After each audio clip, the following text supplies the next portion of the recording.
Assalamu alaikum угарман. Сиз Жүрөктүн ачкычы каналындасыз. Бул каналда Кур'ани Каримдин кыргызча маанисин угасыз. Кур'ан Аллахты эстөөнү жана туура жолго чакырат. Кулак салып ниет менен угуңуз. Пайдалуу болсо жакындарыңыз менен бөлүшө кетиңиз. Айли Имран сүрөсү 5-бөлүк. Ырайымдуу, мээримдүү Аллахтын аты менен баштаймын. Бир кезде Аллах айтты: "О Иса, мен сени өзүмө алуучу, өзүмө көтөрүүчү жана сени капырлардан тазартуучумун. Жана сага ээрчиген адамдарды кыямат күнүнө чейин капырлардан жогору кылуучумун. Кийин бардыгыңар мага кайтасыңар. Анан мен силерге талашкан нерсеңер боюнча араңарда өкүм кыламын. Ал эми капырларга мен дүйнөдө да, акыретте да катуу азап беремин. Жана аларга жардамчылар болбойт. Ыйман келтирип салих жакшы амал кылгандардын соопторун Аллах толук берет. Жана Аллах заалым капыр адамдарды сүйбөйт. О Мухаммад, биз сага айтып берген бул Кур'андагы нерселер Аллахтын аяттарынан жана даанышман эскермелерден. Албетте, Аллахтын назарында Ыйсанын мисалы адам ата сыяктуу. Аллах аны топурактан жаратып бол дегенде дароо болуп жаралып калган.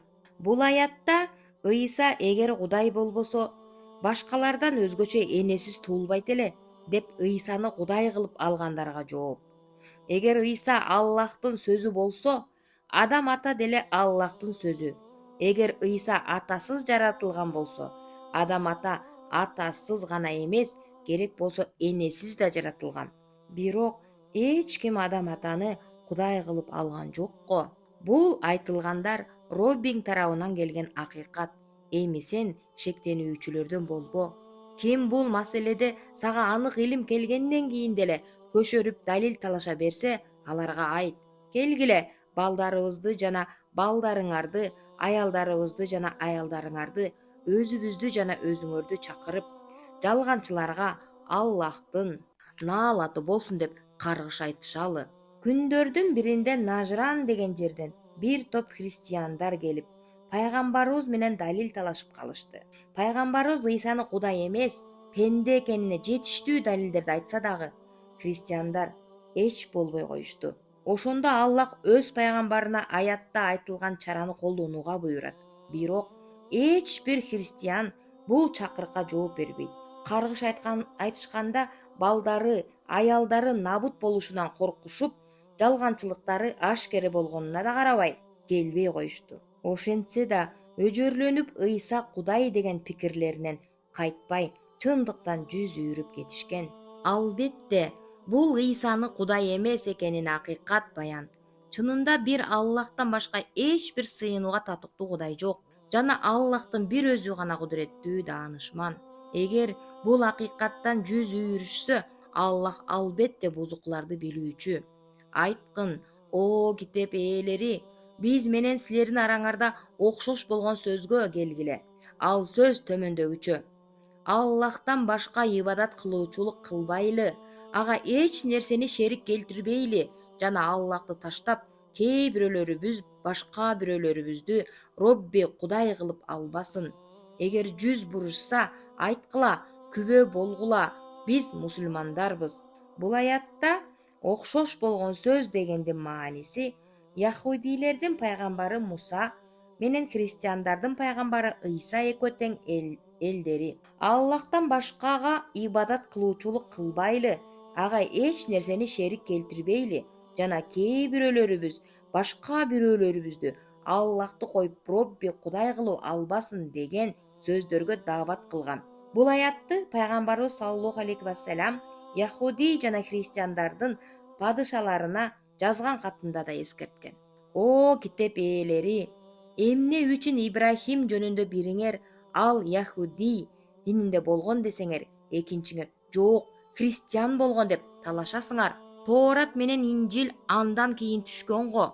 Акылыңарды иштетпейсиңерби? О, силер билген нерсеңер жөнүндө талашып бүттүңөр. Дагы эмне үчүн билбеген нерселериңер жөнүндө талашып жатасыңар? Ибрахимдин дини кандай болгонун Аллах гана билет, силер билбейсиңер. Ибрахим Яхуди да, христиан да болгон эмес. Ал бирок ханиф, жеке Аллах Таалага сыйынуучу жана муслим жалгыз Аллахка моюн сунуучу болгон. Жана ал эч качан мушриктерден, Аллахка шерик кошуучулардан болбогон. Чындыгында Ибрахимге эң жакын адамдар, ага ээрчигендер мына бул пайгамбар Мухаммад жана жалгыз Аллахка ыйман келтиргендер. Аллах ыймандуу адамдардын башчысы. Китеп ээлеринен бир тайпасы силерди жолдон азгырууну эңсешет, бирок өздөрүнүн азгырылып жатканын билбей калышат. О китеп ээлери, эмне үчүн силер көрүп билип туруп Аллахтын аяттарына капыр болуп жатасыңар? О китеп ээлери, эмне үчүн акыйкатка жалганды аралаштырасыңар жана билип туруп акыйкатты жашырасыңар? Китеп ээлеринен бир тайпасы башкаларына айтышат: момундарга түшүрүлгөн нерсеге, Куранга күндүн башында ыйман келтиргиле дагы, күндүн акырында ыйманыңардан кайткыла. Балким ошондо ушуларда Тоорат илми бар, бир нерсени билет го деп ойлоп, алар дагы ыймандарынан кайтышса ажеп эмес. Өзүңөрдүн яхудийлик диниңерге ээрчигениңерден башкаларга ишенбегиле. Мунун себеби алардан, момундардан бирөө жарымы силер билген нерсени билип алышы, же болбосо сырыңарды билип, Роббиңердин алдында силер менен далил талашышы мүмкүн. О Мухаммад, сен аларга айткын: туура жол бул Аллахтын туура жолу. Чынында артыкчылык Аллахтын колунда. Аны өзү каалаган адамга берет. Аллахтын пазилети кенен, билүүчү. Ал өз ырайымын өзү каалаган пенделерге ыроолойт. Жана Аллах чоң пазилет ээси. Китеп ээлеринин арасында көп байлыкты ишенип тапшырасың. Аны кыянат кылбай өзүңө кайтара тургандары да бар. Ошондой эле алардын арасында бир динарды ишенип тапшырсаң, кайтарбай качан үстүндө доолашып туруп алганыңдан кийин гана тапшыра турганы да бар. Мунун себеби алар сабатсыз, Тоорат окубаган адамдар да бизге каршы Тооратта тыюу жок дешет жана билип туруп Аллахка жалаа жабышат. Жок, андай эмес. Ким убадасын аткарса, Аллахтын жана пенделердин укуктарын урматтаса жана Аллахтан корксо, мына ушул адам такыба. Аллах такыба кишилерди сүйөт. Чындыгында Аллахка берген убадаларын жана анттарын арзыбаган баага сатып жиберген кишилер үчүн акыретте насип жок. Кыямат күндө Аллах аларга сүйлөбөйт, ырайым назары менен карабайт жана күнөөлөрүнөн тазартпайт. Аларга жан ооруткан азап бар. Алардан, яхудийлерден дагы бир жаамат бар. Китепти Тооратты тилдери менен бурмалап, өзгөртүп окушат.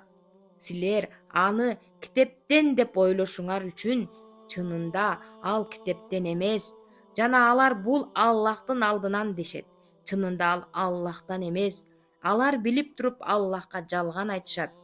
Пайгамбарыбыз саллаллаху алейхи вассалам Нажран деген жерден келген христиандарды Ыйсага сыйынуудан кайтарганда тоң моюндук менен: эмне, анда сага ибадат кылалыбы дешкен. Төмөнкү аят ошолорго жооп иретинде түшкөн. Аллах китеп, өкүм жана пайгамбарчылык бергенден кийин ал адам элдерге карап: Аллахты таштап мага пенде болгула деп айтуусу мүмкүн эмес. Бирок ал силер китептен таалим бергениңер жана дарс кылып окуганыңар боюнча жалгыз Робби, Аллахка ибадат кылуучу болгула деп буйрат. Жана ал пайгамбар силерди периштелер менен пайгамбарларды өзүңөргө Робби, Кудай кылып алууга да буйрбайт. Мусулман болгонуңардан кийин капырчылыкка буйрмак беле. Куран угуп жүрөк тынчтык тапсын. Укканыңыз үчүн Алла ыраазы болсун.